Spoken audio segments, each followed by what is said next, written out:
All right, a lot of people ask, Becky, why did you start hiking in your early 50s?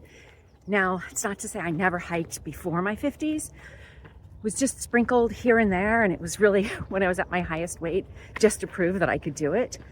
But when I was 52, I'm 58 now, almost 59, I called a friend and said, hey, what have you been doing? It was April of 2020. We were all on lockdown, at least here in California, and I was going a little stir crazy, and I mean crazy, okay? So she said, hey, I've been hiking. And I said, wow, can I join you? Next morning, we hiked together, and I'm like, I'm all in. I'm all in. Afterwards, I felt refreshed. I felt mentally healthy. It really, truly helped get the cobwebs out, get the frustration out, and I got to connect with my friend and have conversations. We joke about that we solve the problems of the world when we're out hiking together. And so that's really how it started.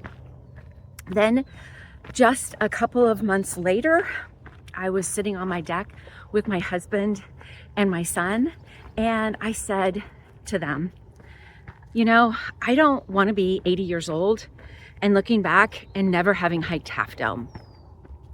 I'd had so many friends hike Half Dome, and in my mind, I believed there's no way, there is absolutely no way that I will ever hike Half Dome. It's scary, it's hard, it's all the things that I knew I couldn't do or believed I couldn't do. So when my friend said, hey, the next day, literally the next day, she said, you know, hey, I have an extra permit for Half Dome in September. This was in June.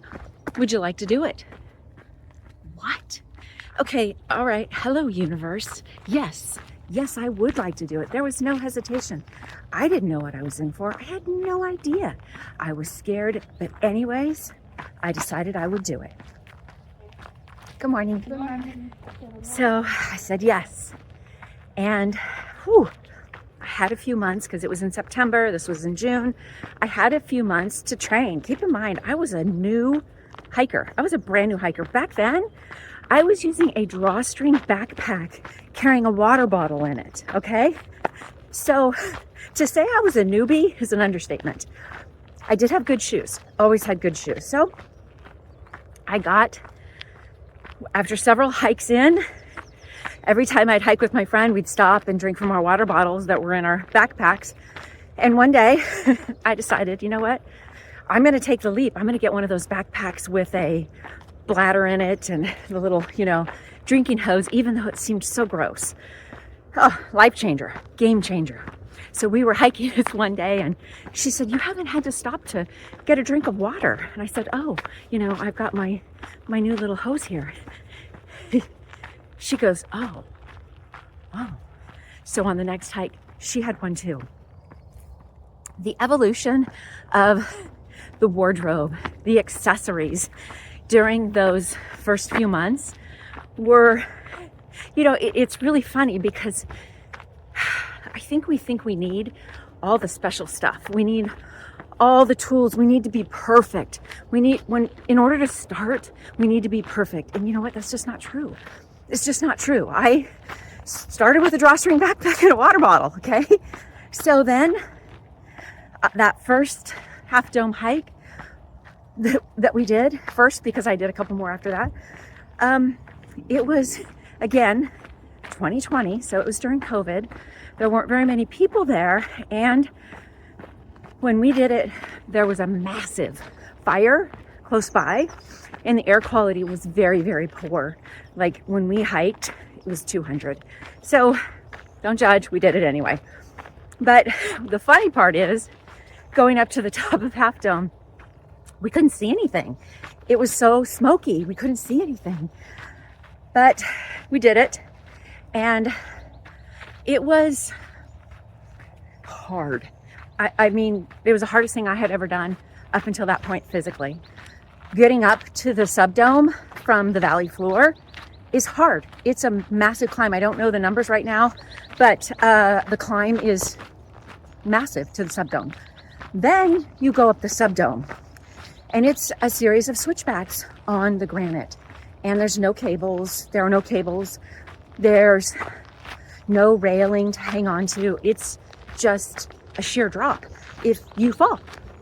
It's scary. It's so steep. In my opinion, it's the hardest part of Half Dome. Then you get to the bottom of the cables and you look up, and I will tell you, there are no pictures. There are no pictures that give you an idea of what it looks like in person. It's just not possible.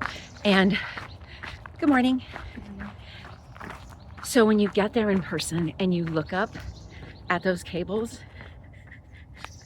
holy bleep. It's so crazy.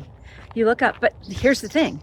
What you see from that vantage point of below, you don't see the whole thing because it goes up and then it goes up again. So we donned our gloves.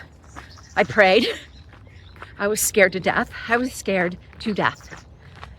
I think my friend Debbie was in front of me, and my friend Julie, she joined us. Julie was behind me. And I got about, it's hard. I can't stress enough how hard it was. And the beauty of it at that time, though, there weren't a lot of people. So that takes out a massive equation in the obstacle of hiking up those cables on Half Dome.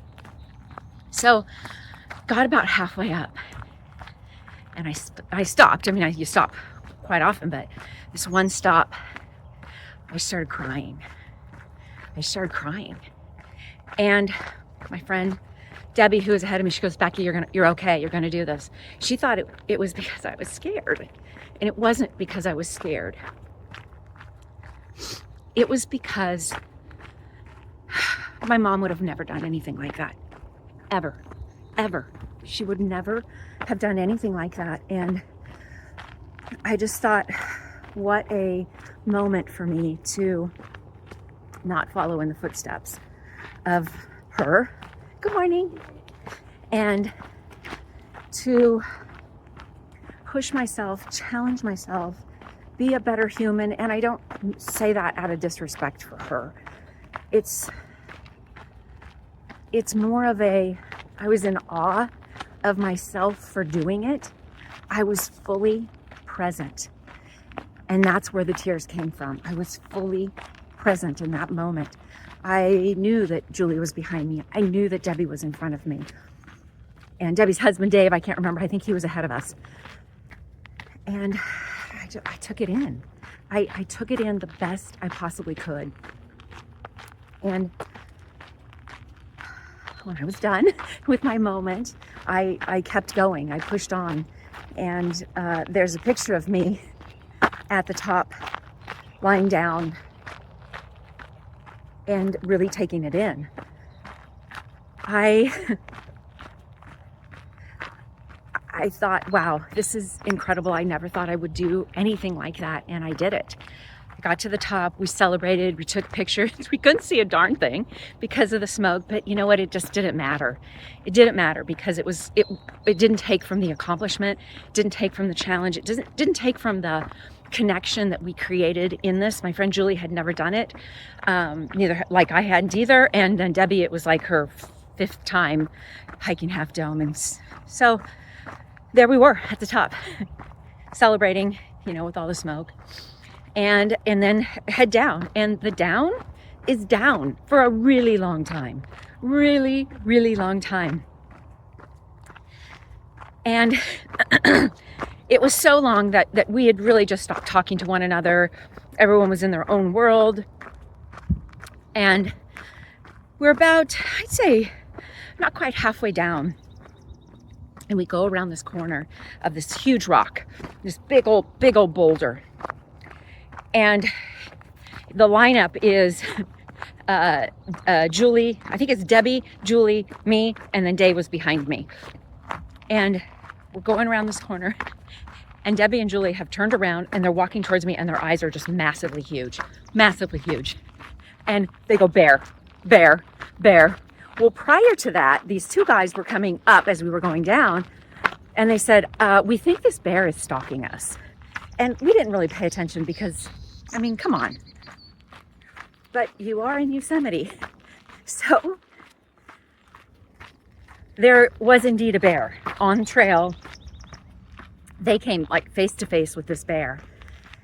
And we went kind of to the side of the rock and we got on top of a rock as protection, you know, like that would save us. So this bear looks over at us. He's so not interested in us, clearly. And he just looks at us and he walks right by and goes into the brush and disappears. And the funny thing is that my first thought was, how many bears are in there that have disappeared, that we don't know where they are? They could be right there. It's, you know, you're in nature. You're in nature. So once our hearts stopped racing and we carried on and continued and finished Half Dome and went back to our respective rooms, ate dinner and went to sleep.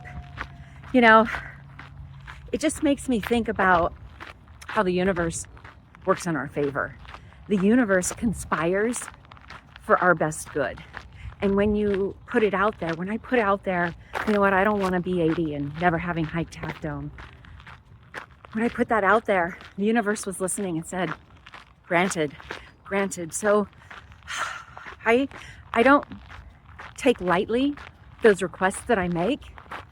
And you know, now I can say I've hiked Half Dome, not just once, but actually 3 times. So there you have it. That is why I hike. I hike because it makes me feel good.